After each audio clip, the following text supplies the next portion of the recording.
Presentamos a continuación el tema envejecimiento cognitivo y queja subjetiva de memoria. La conferencia la presentará la doctora Judy Andrea Patiño Herrera, médica general egresada de la Universidad de Antioquia, médica geriatra de la Pontificia Universidad Javeriana, epidemiólogo de la Universidad CES, profesora de cátedra de la Universidad Cooperativa de Colombia y la Universidad de Antioquia. Bueno, buenas tardes, es un placer estar aquí con ustedes compartiendo temas de envejecimiento. Hago parte de la Universidad Cooperativa de Colombia y soy profesora de cátedra. Entonces el día de hoy vamos a abordar, la conferencia va a estar dirigida a hablar de las generalidades como grupo poblacional, el envejecimiento cerebral y de ahí cómo abordar una queja de memoria, partiendo desde lo normal y lo patológico. Entonces es una situación muy común que se presenta en la consulta, entonces vamos a mirar cómo lo hacemos. Entonces, parece reiterativo que digamos que la vejez no es una enfermedad y hay una polémica nuevamente porque a partir del 1 de enero del 2022 la CIE-10 va a entrar en vigencia y acaba de clasificar como aspectos generales del envejecimiento y de la vejez como si fueran una enfermedad. Entonces llevamos todo un constructo de un término en el cual no podemos devolvernos.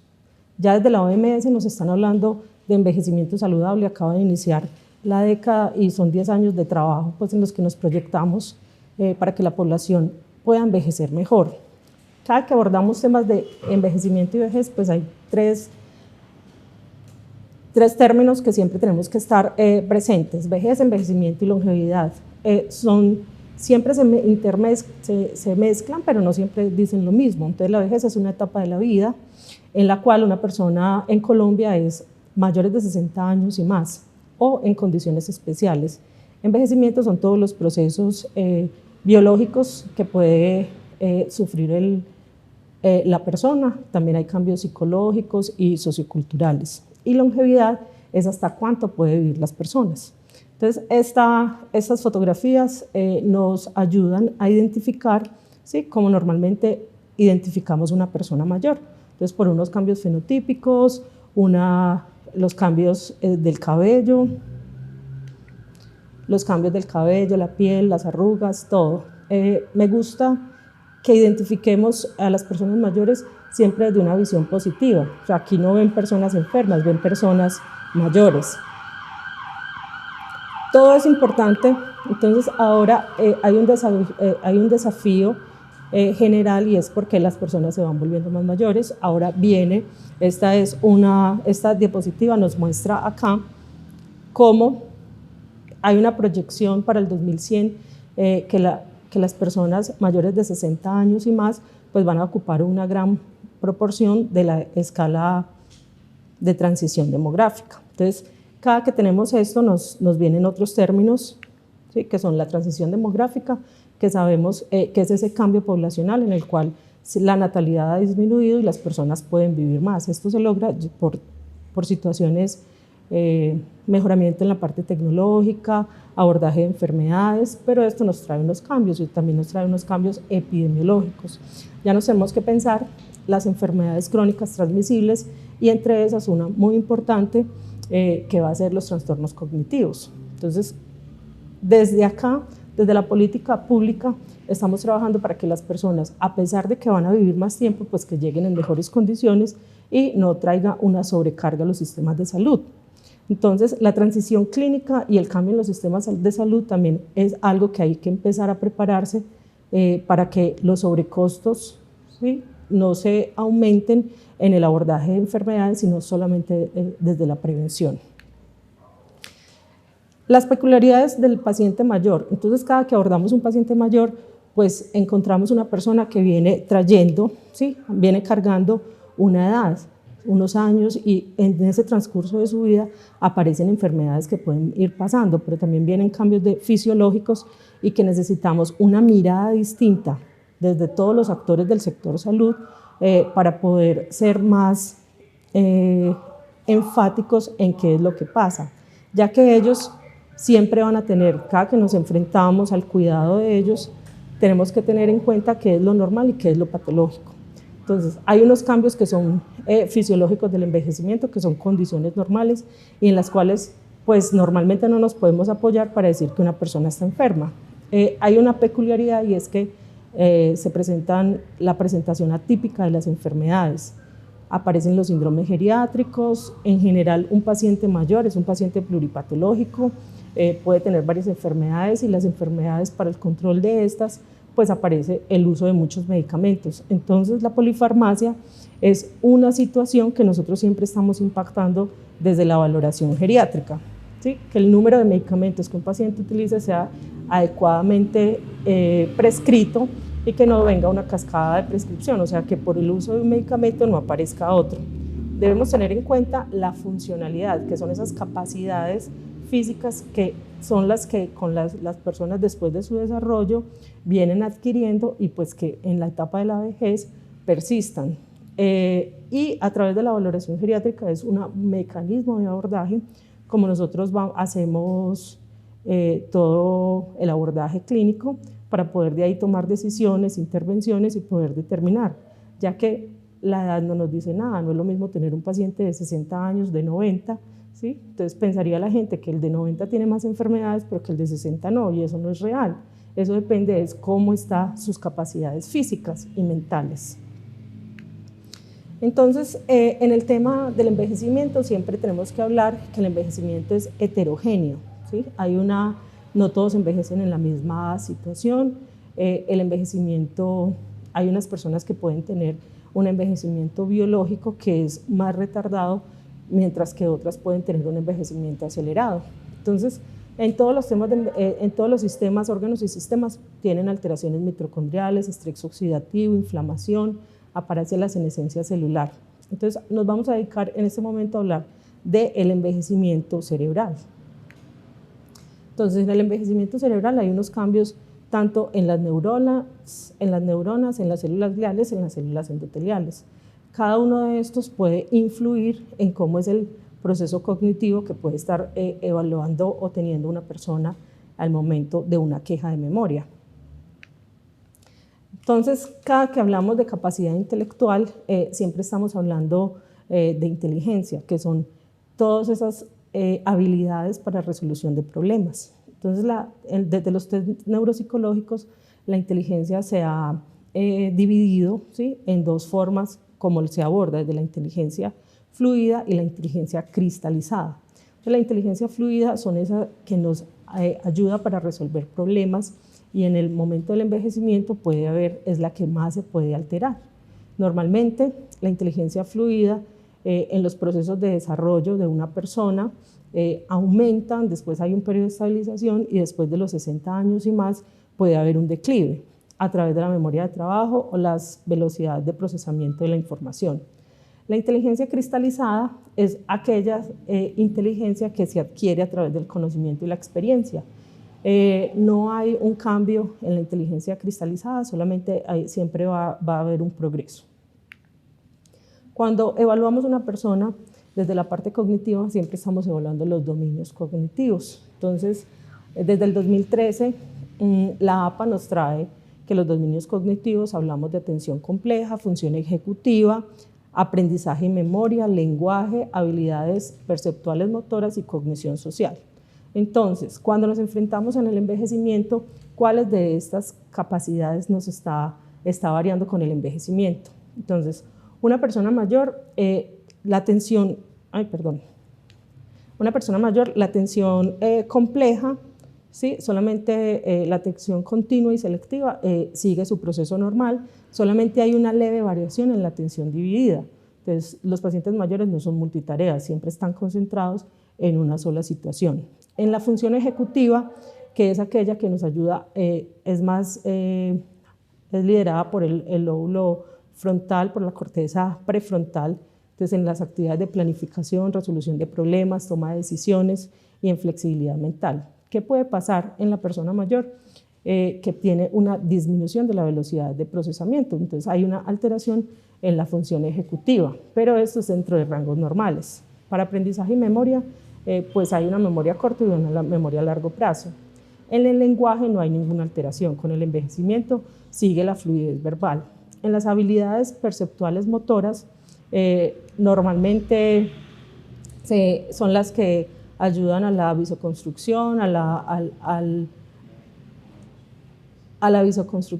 la orientación espacial, y la cognición social es el reconocimiento de emociones y comportamiento.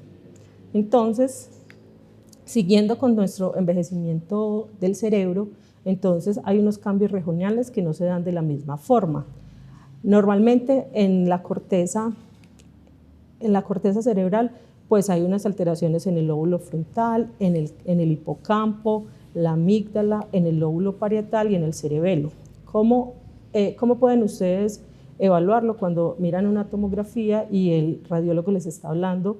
Hay una atrofia esperada para la edad. Entonces, ¿qué es lo que esperan ustedes? Cuando le está hablando el radiólogo, esa atrofia esperada para la edad les está diciendo, sí, hay una disminución en general del volumen en estas áreas. Como hay una disminución del volumen, pues eso también se puede relacionar con unos cambios en la memoria de trabajo, la velocidad de procesamiento.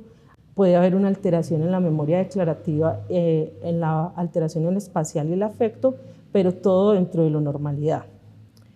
También hay un cambio en la mielina, ¿sí? Cambio en la mielina se da en la sustancia blanca. Normalmente hay un aumento de la sustancia blanca, pero también pueden haber unas alteraciones que son a expensas del daño endotelial. Normalmente hay una disminución de la sinapsis, del conectograma cerebral. Entonces, ¿esto cómo se relaciona? Entonces, ¿ustedes qué van a encontrar en el envejecimiento cognitivo? Hay unos cambios morfológicos, hay menor masa cerebral, hay aumento del líquido cefalorraquídeo, pero es a expensas de los cambios en las circunvoluciones. Entonces, es como un falso aumento del líquido cefalorraquídeo. No hay pérdida neuronal y hay un cambio en la arborización. ¿Eso cómo se puede ver en la parte funcional? Hay menor focalización de la actividad neuronal, hay menor velocidad de procesamiento, hay una disminución de la memoria de trabajo, que es aquella que nos ayuda para la resolución de tareas que son momentáneas, y hay menor destrezas motoras. Entonces, dentro de ese continuo del envejecimiento, entonces normalmente hay unas situaciones que se pueden dar dentro del envejecimiento normal, que es lo que ustedes conocen y como pueden ver a un paciente dentro de la consulta. Entonces, ustedes, por ejemplo, les preguntan por los medicamentos. Doña Aura, ¿qué medicamentos toma? Y normalmente se quedan pensando y empiezan a describirle cómo son las pastillas, y uno les dice, pero ella se concentra y lo recuerda. Entonces, eso es un envejecimiento normal. También lo pueden ver cuando dentro de la consulta es normal que para montarse a la camilla o cuando se montan en la pesa, ellos lo hacen de una forma como más lenta, pero son capaces de hacerlo. Dentro de ese continuum viene otra entidad que se ha estudiado desde el 2014, hubo un grupo de trabajo que empezó a hablar de una declinación cognitiva subjetiva, y esto hace parte y es personas que llegan a la consulta a decirles, doctor, a mí se me está olvidando las cosas, yo me estoy sintiendo distinta, pero solamente desde la subjetividad. Ustedes hacen toda una evaluación, les hacen las pruebas, unas pruebas de tamizaje y todo, y está dentro de lo normal. Pero normalmente estas personas, hay un grupo, ¿sí?, de las personas en las que siguen muy preocupadas porque su desempeño está fallando, y entonces son esas personas a las que tenemos que seguirle haciendo un seguimiento longitudinal en el tiempo. Y ya cuando hay un cambio en la funcionalidad, aparece lo que es el deterioro cognitivo leve. Entonces, ese deterioro cognitivo leve, ustedes lo pueden evaluar, y son personas que tienen en alguno de los dominios, puede ser el dominio nésico, el dominio lenguaje o alteraciones en las funciones ejecutivas, pueden tener unas fallas. Esas fallas se pueden evaluar en las pruebas neuropsicológicas, pero todavía siguen siendo funcionales dentro de su casa, al salir a la calle. Entonces, este deterioro cognitivo también se hace unas intervenciones. Entonces, vamos a ver qué es esa queja subjetiva de memoria. Entonces, siempre se ha evaluado y siempre se le ha dado crédito porque tanto jóvenes como personas mayores pueden tener olvidos frecuentes.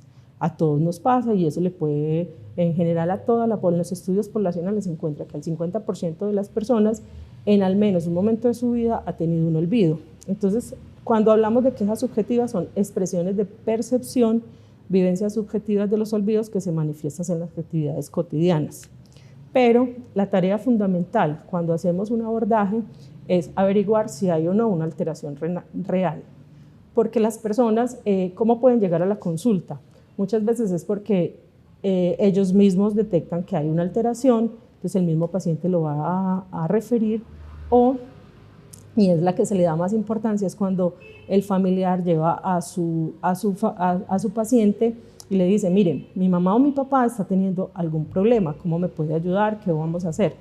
Entonces, siguiendo con esa alteración de la memoria en el envejecimiento, entonces habíamos hablado, la memoria se divide en corto plazo y largo plazo. Entonces, la memoria de corto plazo es una memoria de trabajo y ya sabemos que por envejecimiento, sobre todo por una disminución en la velocidad de procesamiento, puede haber una alteración.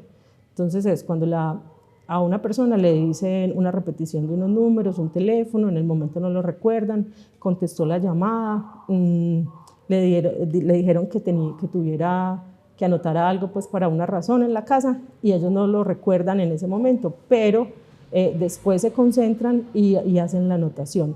Eso es normal en el envejecimiento, pero cuando esa memoria de trabajo ya hay un declive, cuando ya empiezan a alterarse, cuando ya es muy frecuente esa falla, no recuerda las llamadas, los teléfonos, los números, entonces ahí es donde hay que poner atención porque ese paciente puede tener en ese espectro del deterioro cognitivo, puede estar avanzando. También hay una memoria a largo plazo y es la de memoria declarativa o explícita que se divide en episódica y semántica. Entonces, la episódica es aquella que nos dice qué, dónde, cuándo y habla de la autobiografía. Entonces, es cuando una persona mayor puede contar su historia de antes o después, puede planificar sus citas y todo. Entonces, normalmente esta con el envejecimiento puede disminuir por velocidad de procesamiento, pero no necesariamente tiene que haber fallas. Cuando aparece una falla en una memoria episódica es cuando ya tenemos que empezar el estudio porque el paciente puede tener un deterioro cognitivo o un trastorno neurocognitivo menor o avanzar a un trastorno neurocognitivo mayor. ¿Qué pasa con la memoria semántica? Es aquella que nos habla de las experiencias, ¿sí? Y el conocimiento aprendido. Entonces, las fallas pueden ser en denominación y definición de palabras, sobre todo en pacientes mayores de 80 años. No esperemos que ellos vayan a aprenderse la palabra del momento o ellos no lo recuerdan fácil, por eso hay memes cuando hablan, dicen mal Instagram o Facebook, pero ellos saben a lo que se está refiriendo. Cuando hay la memoria semántica no se altera por envejecimiento. Y otro tipo de la memoria no declarativa o implícita es la procedimental, que son aquellas cosas que se aprendieron a lo largo de la vida. O sea, si usted aprendió a montar en bicicleta a los 6 años, usted lo puede seguir haciendo a medida que avanza su proceso cronológico. Y el conocimiento clásico es aquella que tiene que ver con emociones, o por ejemplo, si se asusta la piloerección, o si se emociona la sudoración. Entonces, esta tampoco hay alteración con el envejecimiento. Entonces, dentro de esa aproximación diagnóstica en consulta, ¿qué vamos a hacer? Primero, es recoger toda la información de las fallas en las que el paciente está presentando. Es indispensable que, como estamos en poblaciones mayores, pues ellos siempre idealmente deberían estar acompañados, ¿sí? Por un familiar que los conozca o que sea el que vive con ellos. Porque hay muchas cosas en las que puede que el paciente no se acuerde, pero el familiar nos está aportando datos importantes. Entonces, vamos a recoger esas historias, entonces los datos generales médicos y sociales, el nivel educativo, la actividad laboral a la que hacía, los estilos de vida, vamos a hablar de factores de riesgo cardiovascular, antecedentes familiares y la historia farmacológica. Asimismo, pues es importante determinar el tiempo de evolución. Si en ese síntoma que está diciendo el paciente, hace cuánto viene presentándose, si ha sido repentino, escalonado, progresivo. Otra de las situaciones que nos puede alterar esa velocidad de procesamiento es si el paciente empieza a tener alteraciones del afecto. Si está triste, si está deprimido, si se encuentra ansioso, pues sus niveles atencionales van a cambiar y entonces ahí pueden empezar a aparecer las fallas. Y también si tiene o no conciencia de la enfermedad. Y esto tiene mucho que ver porque a veces los familiares llevan al paciente a la consulta y ellos dicen, no, yo de mi memoria estoy muy bien, yo me siento muy bien, doctora. Y los familiares al lado nos están repitiendo y nos están diciendo, no, está dejando las ollas prendidas, está muy repetitiva, está nombrando, ya no reconoce a mis hermanos. Entonces esas son las cosas que pueden estar pasando. Dentro de los síntomas de alarma, esos síntomas de alarma son de la Sociedad de Cuidadores de Alzheimer, se reunieron en el 2013 y organizaron pues estos síntomas que nosotros tenemos que tener presentes. Si hay una disminución de la memoria reciente que afecta el desempeño en el trabajo, o sea, si hay una señora que antes cocinaba muy bien y de un momento está dejando el arroz sin sal o el arroz le está quedando maluco, pues hay que poner cuidado porque ahí está fallando. Si hay dificultades en el desempeño de las tareas, lo que normalmente hacía, si es un educador que empieza a tener dificultades con la escritura o fallas en el cálculo, o bueno, pues problemas de lenguaje, empiezan a decir, ay, lo tengo en la punta de la lengua, ¿cómo es que es? Eso se llama anomias, y es que no recuerdan bien la palabra con la que tienen que hacer la denominación. Si empiezan a tener periodos de desorientación en tiempo y lugar, disminución en la capacidad del juicio, empiezan a extraviar las cosas, cambios en el comportamiento o disminución de la iniciativa. ¿Cómo hacer la anatomización? Y esta es la parte pues, que creo que más les va a ayudar en la consulta externa. Se pueden hacer varias escalas y hay muchas que son documentadas. Están las escalas de trastorno de memoria, el Mini-Mental, la prueba del reloj, el Mini-Cog y las escalas del auto, que son para actividades instrumentales. Entonces, la escala de trastornos de memoria es una escala que es un tamizaje, son 15 preguntas y usted le está preguntando esto sobre todo por evaluando memoria episódica. Entonces, tiene dificultad para recordar eventos de la actualidad reciente, entonces puede ser que no ha tenido nunca, rara vez, casi siempre o a veces. Entonces esto se le puede hacer al familiar y al paciente. Entonces una escala, cuando el punto de corte es 19, cuando de estas 15 preguntas aparece cada vez los puntajes más altos, entonces esta persona tiene alterada esta escala y hay que hacerle otras, pues hacer otra batería de análisis. El Mini-Mental, pues desde la semiología estamos involucrados pues haciendo Mini-Mental, mide varios dominios cognitivos como son orientación en tiempo y espacio, memoria, atención y cálculo, evocación, lenguaje y aparecen las praxias, es la copia de este dibujo. Entonces cuando este Mini-Mental está por debajo de 26, pues entonces es una alteración fijo de menor de 23, pero debajo de 26 es que ya empiezan a tener alteraciones. Entonces este también debería ser una prueba, después unas pruebas neuropsicológicas. La prueba del dibujo del reloj es una prueba sencilla. Usted le pide, se le pasa una hoja de papel en blanco, un lápiz, un borrador y le dice, por favor dibuje un reloj con todas sus partes, los números y va a marcar las 11 y 10. Entonces el paciente puede tener, es una prueba que se demora más o menos 10 minutos, el paciente la puede hacer. Aquí ustedes se evalúa desde que hagan bien el círculo, que coloquen todos los nombres, ¿sí? Y que el minutero y el segundero estén bien marcados. Entonces, ¿por qué las 11 y 10? Porque necesitamos que se utilice la atención, esté concentrada, ¿sí? Y que hay utilización de los lóbulos frontales. ¿Qué pasa? Que aquí medimos varias cosas y este es del artículo original que muestra cómo pacientes, ¿sí? Con más trastornos, esto se hizo en enfermedad de Alzheimer y medía si lo podía hacer o no. Aquí ven la perseverancia. Entonces, ¿qué se necesita? Atención, comprensión verbal, habilidades visoespaciales, también características percentuales.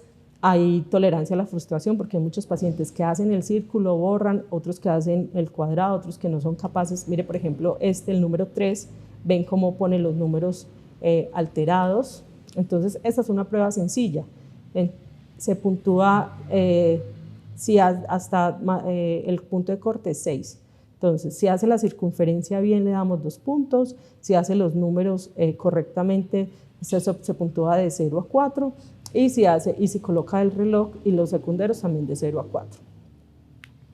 Y el Minicop es una prueba que es un test donde es memoria, ¿sí? Se le dice 3 palabras y después que haga la prueba del reloj. Esta está validada y hay 3 versiones. La idea es utilizar 3 palabras que él pueda recordar. La primera es decirle las palabras, decirle ponga cuidado, le voy a decir 3 palabras y ustedes escogen cuál de las 6 versiones pueden utilizar. Por ejemplo, voy a utilizar la versión 6, hija, cielo, montaña. Decirle al paciente, repítalas. Y inmediatamente después de que las repite, decirle, reténgalas y ahora va a ser una prueba de reloj. Esta prueba, el punto de corte es 3. Aquí es cómo está un reloj normal, o sea, que está dibujado todo el círculo, los números y los secundarios, que marque bien la hora. Los otros puntos los dan por cada una de las palabras que recuerda.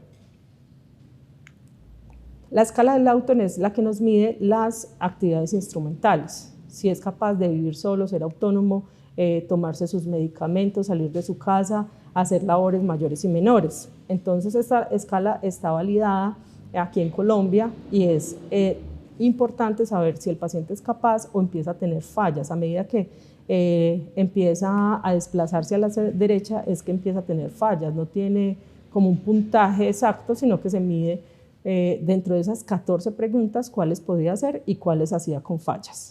Entonces, después de hacer estas pruebas de tamizaje y si aparece alguna alterada, entonces tenemos que buscar si hay alguna situación alterna que nos esté alterando la memoria en ese momento. Entonces, es necesario hacer una imagen cerebral, ya sea una tomografía, una resonancia, medir unas pruebas tiroideas, porque la alteración en la tiroides nos altera la velocidad de procesamiento, los niveles de vitamina B12 y ácido fólico porque ayudan a ser cofactores a nivel cerebral, evaluar enfermedades infecciosas, hacer un BRL, un hemograma, un sodio sérico.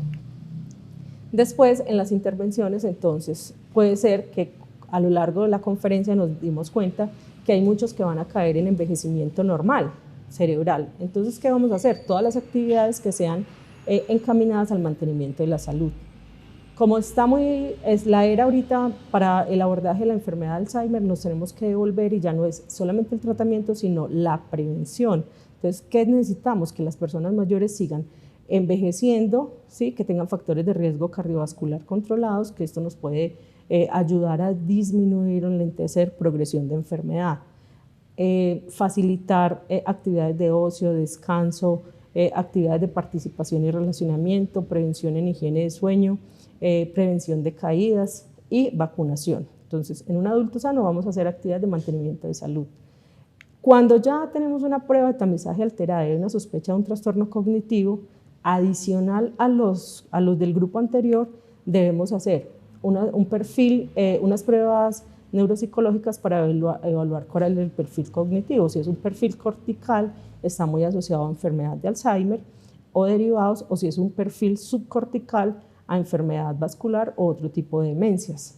Siempre remitir a valoración especializada, pero con todo este abordaje, o sea, ustedes ya hicieron las pruebas de tamizaje, descartaron causas secundarias, solicitaron las pruebas neuropsicológicas y de esta forma poder que cuando llegue el paciente llegue con todo lo que está previamente estudiado y cuando es necesario una remisión rápida, cuando hay una progresión, cuando hay una rápida progresión, o sea, en menos de 6 meses el señor empezó con alteraciones cognitivas, pero ustedes ven un deterioro en el funcionamiento, hay unos cambios conductuales que no se han podido controlar o hay un cambio en la funcionalidad. Y ese cambio en la funcionalidad es que ya no está pudiendo hacer las actividades instrumentales, ya necesita supervisión para toma de medicamentos, ya se está perdiendo en la casa o en lugares conocidos, ya ha tenido necesidades, ha dejado las llaves o empieza a quemarse las ollas o todas estas cosas en las tareas domésticas. Entonces, eso es un cambio funcional. Y bueno, entonces muchas gracias, esto era lo que yo les quería compartir hoy. Mis datos, cualquier cosa me pueden escribir.